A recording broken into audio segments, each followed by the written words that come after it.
Bonjour mes chers amis, nous sommes bien dans la soirée du 29 janvier 2012 et je m'apprête à vous lire le marxisme économique. C'est un concept de politique économique qui a été écrit, rédigé par Karl Marx et Friedrich Engels. Et donc, comme je suis convaincu que toute chose bien dite doit être et bien comprise et que les sens ne doivent pas être escamotés, je vais donc vous lire le marxisme économique de Karl Marx. Marxisme économique.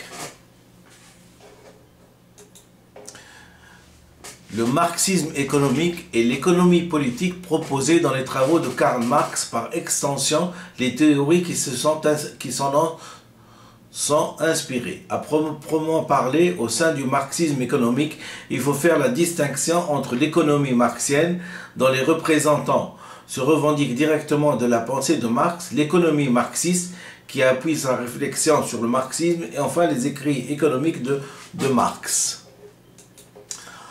Marxisme économique. Pour désigner le marxisme économique, on parle alors suivant le cas de l'économie marxienne, de l'économie marxiste, de l'économie politique marxiste, de la science économique marxiste, de la théorie économique de Marx, des écrits économiques de Marx et de l'économie politique de Marx. Conception matérialiste de l'histoire. Conception matérialiste de l'histoire. La conception matérialiste de l'histoire, inspirée du matérialisme de Ludwig Feuerbach, parfois désigné par l'expression matérialisme historique, et initialement appelé par Marx le nouveau matérialisme, s'applique à l'étude de la vie sociale, à l'étude de la société, à l'étude de l'histoire de la société. Les principaux points sont les suivants. Les hommes font leur propre histoire, mais sur la base de conditions données héritées du passé. Parmi celles-ci, les conditions de reproduction matérielle de la société sont déterminantes. D'autre part, l'histoire humaine ne suit pas, comme dans le positivisme kantien, un déroulement linéaire vers le progrès. Marx s'inspire de Hegel, qui considère que le devenir de toute réalité se comprend dans la triade suivante: l'affirmation, la thèse, la négation, l'antithèse, et la négation de la négation, la synthèse. Toutefois, si pour Hegel, cette évolution se déduit de la nature de l'esprit, pour Marx, elle s'inscrit dans l'évolution de l'activité humaine. Aussi est-il amené à penser que les conditions économiques et matérielles déterminent l'anatomie d'une société. Et ce n'est pas la conscience des hommes qui détermine la réalité, mais c'est la réalité sociale qui détermine la conscience. Nous retrouvons donc l'idée d'Auguste Comte, selon laquelle l'esprit est déterminé par des conditions historiques et sociales. Mais là où Marx se démarque de Comte, c'est qu'il essaye de faire reposer cette idée sur une base scientifique et matérielle. Il rattache en effet la conscience à un mode de production, ensemble composé d'une infrastructure, nature des forces productives, comme les outils et le travail, et rapports techniques et sociaux du travail.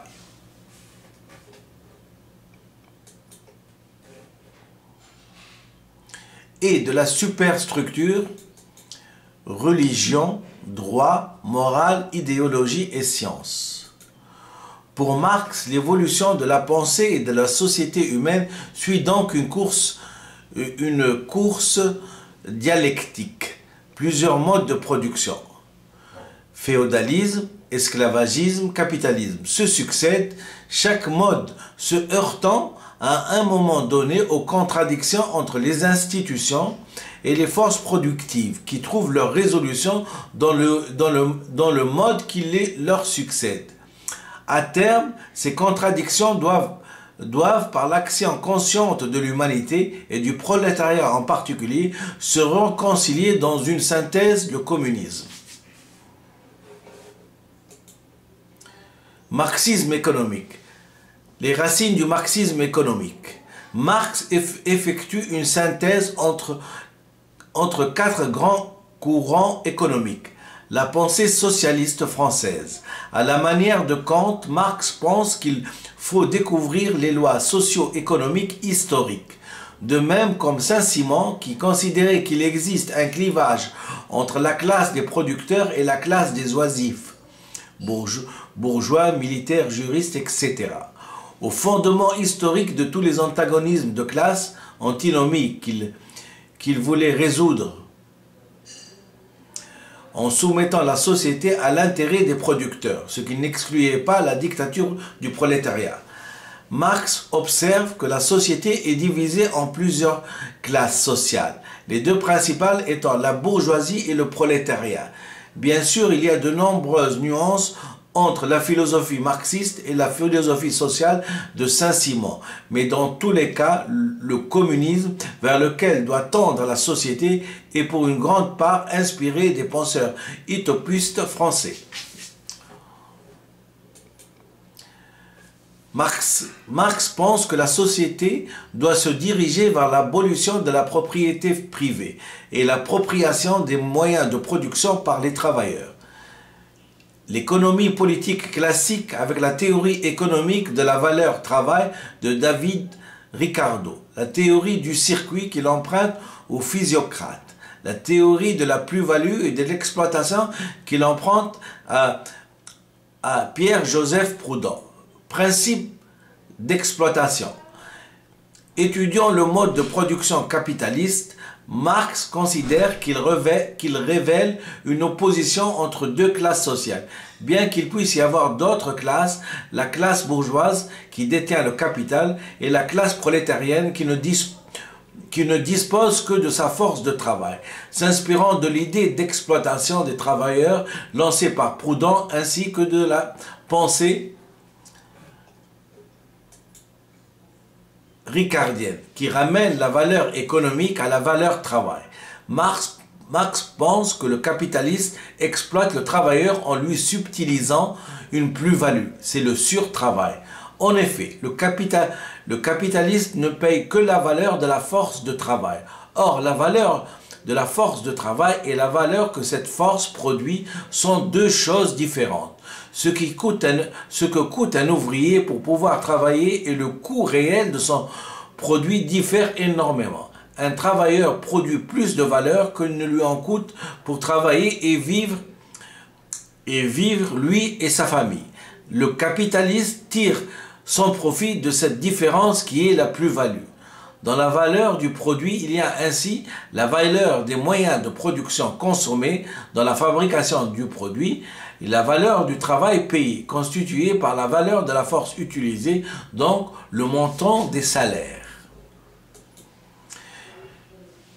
Et une autre partie du travail fournie par l'ouvrier qui n'est pas payé et qui constitue la plus-value empochée par le propriétaire des moyens de production qui devient par ce mécanisme un capitaliste.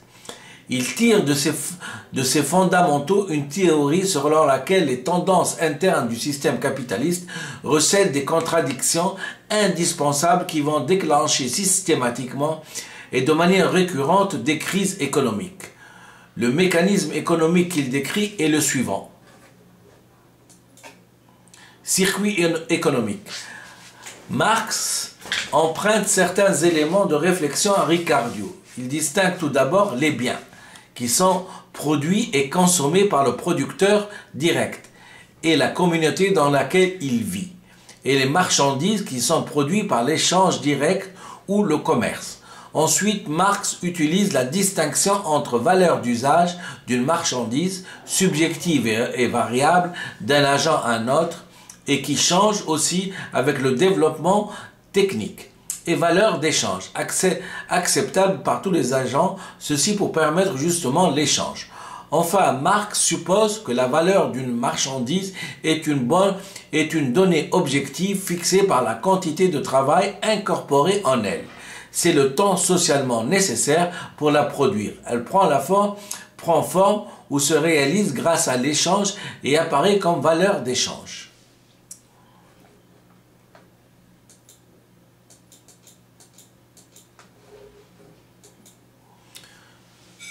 Ce qui intéresse Marx, c'est de comprendre la logique qui amène dans un premier temps la circulation simple des marchandises et celle du capital ensuite.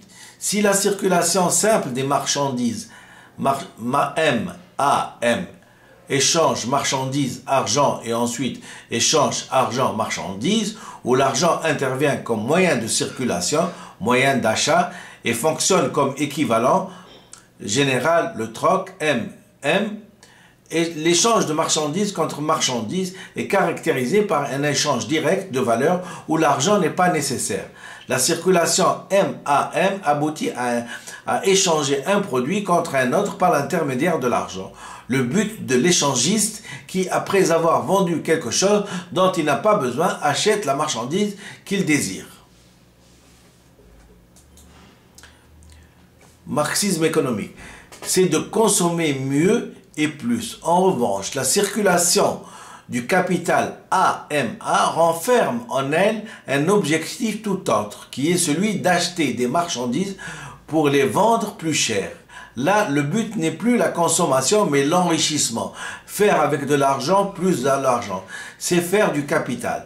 Le capital est le résultat d'un long processus de développement social et apparaît que là où la circulation simple des marchandises est déjà très développée. Enfin, au stade plus évolué, le capital s'assujettit la production proprement dite pour la transformer en mode de production capitaliste, c'est-à-dire produire non seulement des objets d'utilité sociale,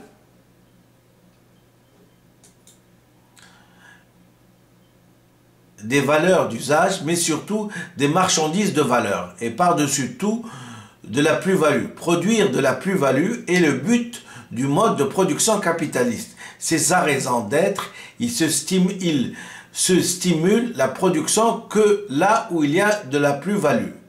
Il ne stimule la production que là où il y a de la plus-value. Exploitation du travail et principe de la plus-value.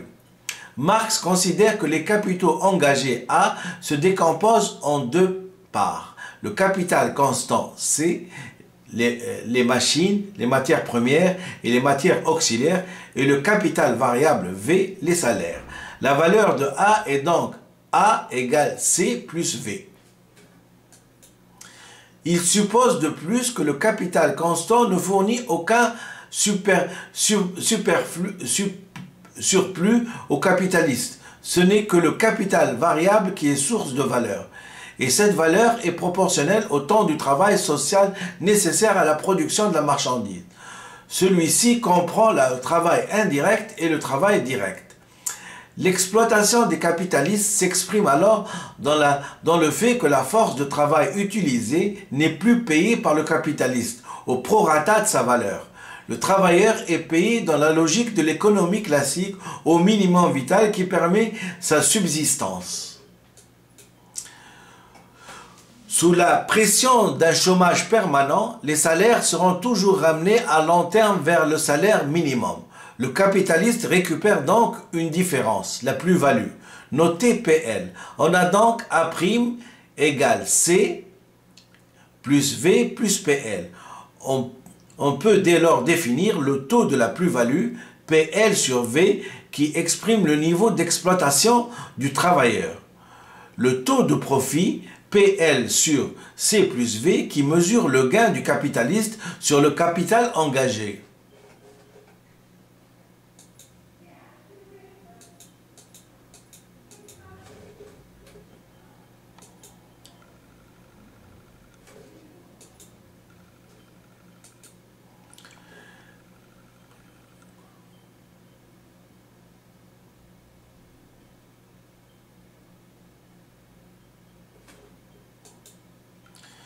Il suppose de plus que le capital constant ne fournit aucun surplus au capitaliste. Ce n'est que le capital variable qui est source de valeur et cette valeur est proportionnelle au temps du travail social nécessaire à la production de la marchandise.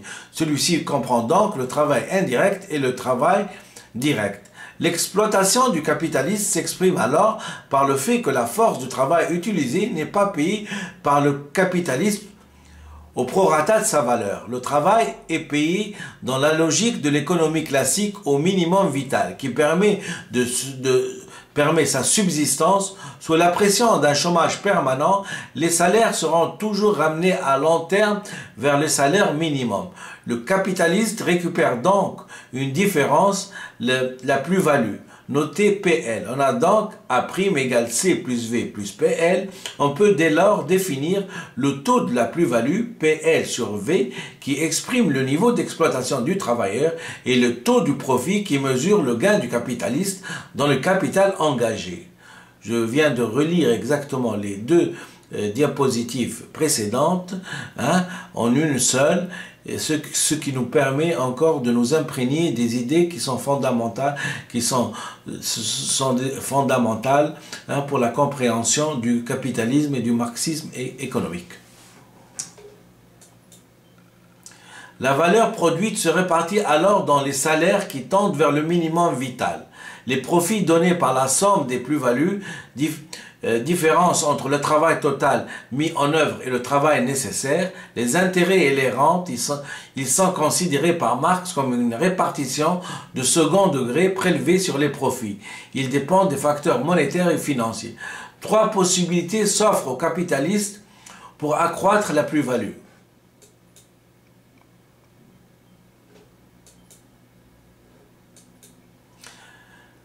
Baisse tendancielle du taux de profit modifié. Marx explique donc la répartition du capital et l'exploitation des travailleurs. Mais il lui reste à expliquer la contradiction fondamentale du capitalisme qui conduit à l'apparition récurrente des crises. Il explique par le concept de baisse tendancielle du taux de profit. Marx considère que les capitalistes sont tentés d'accroître leur capacité de production par des innovations technologiques pour obtenir un avantage temporaire sur leurs concurrents, appelé plus-value relative.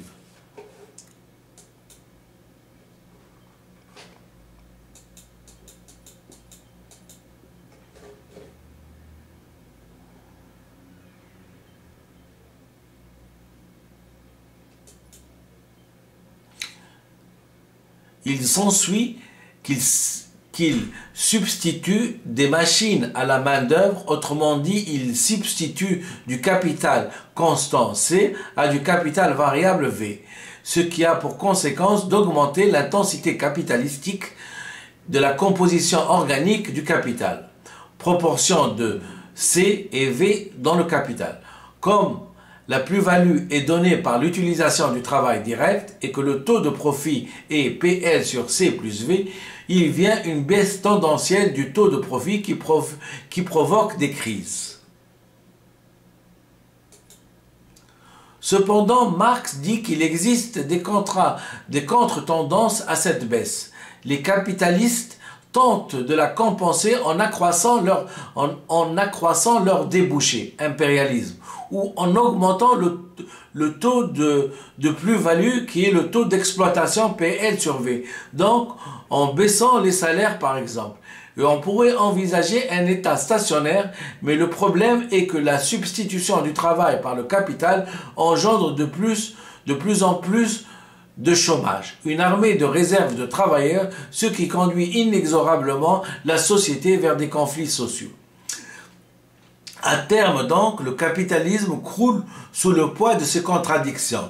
C'est l'état de crise permanent qui ne peut être évité que temporairement par l'expansion économique à des marchés vierges ou par l'emballement de la croissance technologique.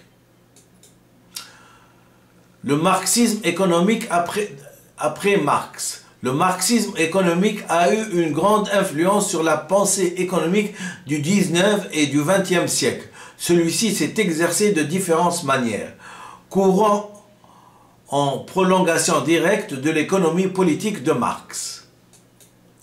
Marxisme économique. On distingue généralement les marxiens des marxistes. On introduit ainsi parfois le terme de marxologue pour désigner des chercheurs qui étudient l'œuvre de Marx. La délimitation est assez floue. École marxienne. On englobe dans l'expression école marxienne des théories directement inspirées des travaux de Marx, mais qui s'en démarquent de différentes manières. Les auteurs marxiens reviennent aux travaux économiques de Marx, tout en laissant le plus souvent de côté l'aspect idéologique ou métaphysique des écrits de Marx. L'école de la régulation s'inscrit dans cette lignée. Marxisme économique. Courant qui s'inspire du marxisme économique. Il existe plusieurs courants qui s'inspirent du marxisme économique. Les marxismes économiques a inspiré des travaux de nombreux économistes. Des concepts introduits par Marx sont retrouvés dans les travaux aux origines très diverses. Il est donc devenu presque impossible de décrire exhaustivement l'influence de son œuvre. Voici quelques exemples de théories qui se sont inspirées. L'école historique allemande. L'école politique de Marx a fortement influencé l'école historique allemande. Les travaux de Joseph Schumpeter traduisent ainsi un intérêt marqué pour les écrits de Marx. L'école du circuit. L'école du circuit est un courant en partie d'inspiration marxiste qui a insisté essentiellement sur les travaux de Marx qui sont relatifs à sa conception du circuit économique. Un des principaux représentants de ce courant est l'économiste Frédéric Poulan, et aussi il y a ce qu'on appelle le post-marxisme. J'ai tenu à vous lire quelques courants s'inspirant du marxisme, mais l'essentiel, le but recherché de cette petite vidéo, c'est bien la science, c'est-à-dire ce que j'ai expliqué comme le capital constant, la plus-value, la valeur travail, le surtravail, hein, comment un capitaliste a tendance à augmenter sa plus-value, quitte à mettre au chômage des centaines de personnes, comment il cherche d'autres débouchés pour comment dirais-je, augmenter son capital, etc., etc. C'est un petit peu là ce qu'il y a de scientifique dans Karl Marx, et c'était important de vous le dire. Je vous remercie infiniment pour votre attention.